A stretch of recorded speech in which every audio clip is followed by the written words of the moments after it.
Conversa política hoje com o deputado federal Felipe Barros, que está numa nova versão, novo momento, né? Mudou o governo. Como é que está a relação sua com o novo governo? Cláudio, em primeiro lugar, é sempre bom falar com você, quero lhe agradecer Não pelo precisa convite. puxar o saco. Não, mas é sempre bom puxar o saco, Tá. né? Mas olha, a minha relação com o governo é uma relação de oposição. Eu sou oposição a esse governo. Eu acho que o Brasil está e vai ainda retroceder 20, 30 anos nesses próximos 3 anos que a gente ainda tem. Então, nos últimos 8, nós vamos retroceder uns 100, mais ou menos, na Olha, sua se opinião? continuar o PT fazendo o que está fazendo, principalmente no aspecto econômico, com certeza. O que vocês estão vendo de diferente que vocês discordam? Olha, eu cito um exemplo de agora. Todos os prefeitos do Brasil inteiro estão reclamando do FPM e do Fundeb, que diminuiu consideravelmente em relação aos anos passados. Isso tem uma razão. Isso é o arcabouço fiscal, que foi uma nova regulamentação que foi aprovada pelo Congresso Nacional, proposta pelo governo, que ela diz que para você aumentar o seu gasto, você tem que ter um aumento de receita. E agora o governo federal está fabricando receita onde não existe. Então está segurando o FPM, está segurando o Fundeb, para considerar isso como uma receita do governo federal e, portanto, no orçamento desse ano, poder aumentar os seus gastos para o ano que vem. Então, assim, é uma mentalidade diferente daquela que nós estávamos nos últimos 4 anos com o presidente Bolsonaro, com o Paulo Guedes, de responsabilidade fiscal, de apelo aos municípios, de cuidado aos municípios. O PT vem, e isso quem está na política desde o primeiro mandato do Lula, sempre relatou que eles defendem a autoridade central. Eles querem mais dinheiro no governo federal para fazer o que a gente sabe que eles fazem. Então é uma mentalidade completamente diferente. O que a gente sabe o que eles fazem? Corrupção, propina. Você veja, não tem como a gente ter resultados diferentes. Como é que um partido igual o PL de vocês quer falar fala sobre propina, etc., mas se você pegar na lista dos partidos mais corruptos do Brasil, o PT é um deles e não é o maior. Você tem aí o PP, o próprio PL, o presidente do PL já foi preso por corrupção. Você tem uma série, quer dizer, não é muito simples apontar o dedo só para um partido, enquanto os demais partidos também participam efusivamente desse bolo? Eu sabia que você faria essa pergunta, porque você é um bom jornalista. Mas veja, não, porque o PT utiliza a corrupção como um instrumento de poder. Você veja, o PT instalou o mensalão. E os outros partidos, eles usam a corrupção para quê exatamente? Para casos de corrupção, diferente do PT, que utiliza a corrupção como um instrumento para se perpetuar no poder. O que era o mensalão? O mensalão era a completa anulação do poder legislativo através da compra de deputados por propina. Então veja, o PL teve seus erros no passado. Recentemente, mudamos no final do governo Bolsonaro, houve uma distribuição de verbas absurda para os parlamentares. Não dá para se comparar uma coisa com a outra. Mas uma coisa, corrupção é corrupção? Não, porque o que nós estamos falando de Bolsonaro, do governo federal, de emendas que você acaba de me perguntar, são emendas parlamentares, com todas as transparências, com toda a fiscalização do Tribunal de Contas, com toda a fiscalização dos Ministérios Públicos Federal e Estadual. Ou seja, é o orçamento do governo federal que estava sendo distribuído para os municípios através dos deputados.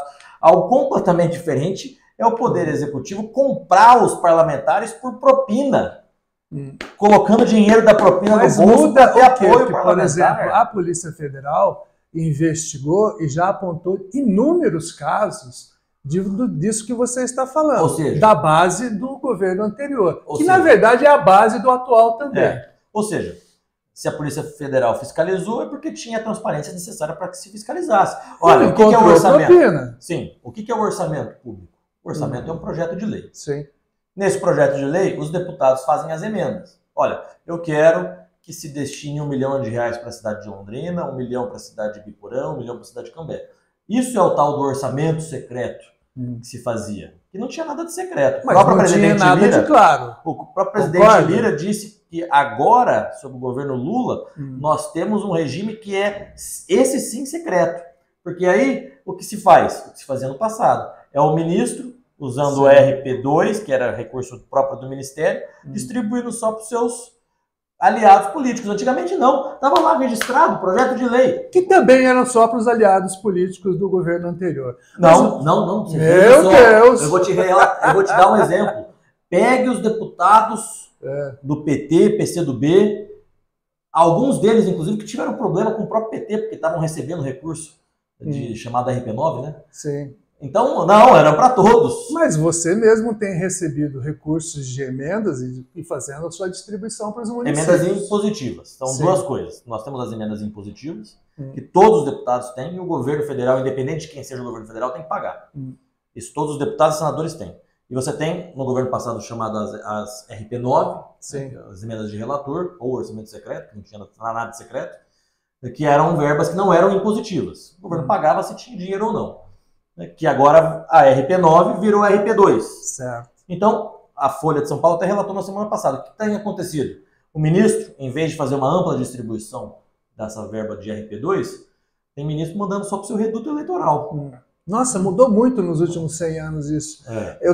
Outra coisa, voltando para a questão dessa queda de arrecadação dos municípios, muito tem a ver com a redução de população dessas cidades. O IBGE fez aí a sua pesquisa e muitas cidades, não tantas, mas um número expressivo de cidades teve população reduzida e isso impacta na distribuição do Fundo de Participação dos Municípios, que é a principal receita de muitos municípios.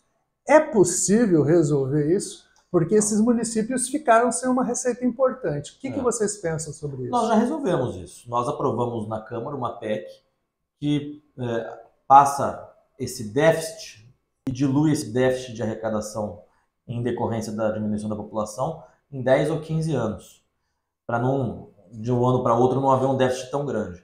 Então nós, para esse problema da queda de população, nós resolvemos o problema. Certo. Não é o problema que nós estamos passando atualmente.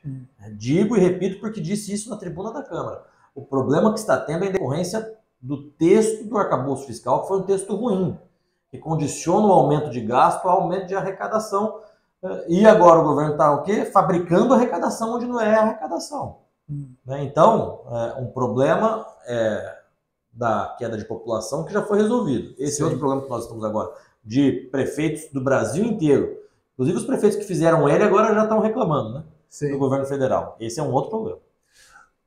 Houve uma mudança óbvia, né, de governo, agora tem o PT está administrando, a direita vai ter que se reorganizar, até porque o ex-presidente Bolsonaro todo dia aparece na mídia com um rolo diferente.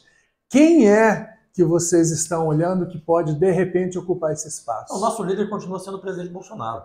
A cada inquérito ilegal, inconstitucional, a cada arbitrariedade que se comete contra o presidente Bolsonaro, ele cresce nas pesquisas. Ainda mais em decorrência desse desgoverno que nós estamos vivendo. Uma insatisfação cada vez mais crescente. Agora, uma coisa é fato. O presidente Bolsonaro está inelegível. Então, para 2026, se não houver nenhuma mudança nesse cenário, e quando eu falo mudança de cenário é porque o nosso judiciário também, a cada minuto, pode mudar de posição. Então, se não tiver uma mudança de posição, nós temos outras lideranças aptas a tentar ocupar esse espaço. Nós temos o governador Tarcísio, nós temos o Zema, nós temos o Caiado, nós temos o próprio governador Ratinho. São candidatos ou pré-candidatos, né, que estão aí se colocando e que eu vislumbro que podem ter alguma possibilidade de ocupar esse espaço e esse eleitor de centro-direita. Você acha que o governador Ratinho Júnior também pode entrar nesse espaço? Eu acho que é um dos players. Eu acho que é um dos players, sim. Nós temos ali, em relação ao governador Tarcísio, ele tem dito que não é candidato, né? E eu acredito nele. Agora, não podemos deixar de considerar a hipótese dele renunciar a um segundo mandato. Você acredita muito nas pessoas, né? Eu acredito até em você. Voltando aqui para a esfera local, o ano que vem tem eleições. O PL é um partido importante nesse processo, porque é o partido que tem mais deputados no Congresso, e isso significa que ele tem mais tempo de TV, tem mais recursos. Como é que vocês vão participar do processo eleitoral em Londrina? Você vai ser um candidato a prefeito? Nós teremos candidato, Cláudio, que pode não ser necessariamente ser eu. Certo. Do partido. Do partido. Eu tenho essa responsabilidade com o partido. Eu fiz 65 mil votos aqui em Londrina, minha história começa aqui em Londrina. Eu sou de Londrina. Sim. Fui vereador aqui, enfim. Fui o deputado mais votado da cidade, portanto tem que ter um candidato do PL aqui em Londrina, que pode ser eu, como pode ser uma outra pessoa do PL. Outras conversas estão sendo feitas, né, com outros candidatos, com outros partidos, até para que a gente tente fazer uma coligação grande, bem feita, bem articulada, com vários partidos que estão nesse mesmo projeto de repensar a cidade de Londrina. Isso está sendo conversado. Eu já vi notícias, eu inclusive já publiquei no blog. Aliás, se você não conhece, o blog Paçoca com Cebola é o maior do sul do mundo, da Vila Recreio. Então e o melhor também. É importante que você entenda isso, até porque na Vila Recreio só tem meu blog. Então, é o maior de lá, do mundo, do sul do mundo. E apareça por lá para você ler o que a gente fala um pouco sobre política. Eu já escrevi no blog, até porque eu já conversei com o deputado, e também já vi você falando, se você sair, o deputado Thiago Amaral, que é do PSD, não deve sair. E vice-versa. Existe um acordo fechado sobre isso? Existe. O Thiago é meu amigo. Então nós conversamos com uma certa frequência. Eu estava ontem mesmo em Curitiba, junto com ele, conversando sobre alguns assuntos.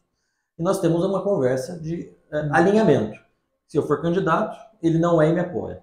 Se eu não for candidato, ele será o nosso candidato. Eu coloquei para ele algumas situações, como, por exemplo, a necessidade de eu ter alguém do meu partido como candidato.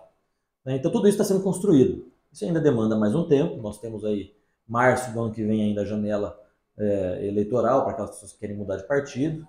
Mas você mudaria de partido? Não, eu não mudo de partido. Você acha que ele mudaria de partido? Não sei. Eu estou colocando assim algumas questões que para mim são importantes e que precisam ser conversadas. E nós estamos conversando e avançando nesses temas. Mas que de fato há uma amizade, um alinhamento meu e do Thiago, isso existe.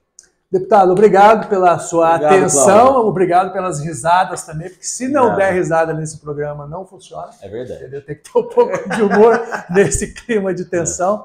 Se você ainda não se inscreveu no canal, inscreva-se, participe, deixe seu comentário. Se fizer pergunta, depois eu repasso aqui para o deputado. Combinado. Até a próxima. Abraço.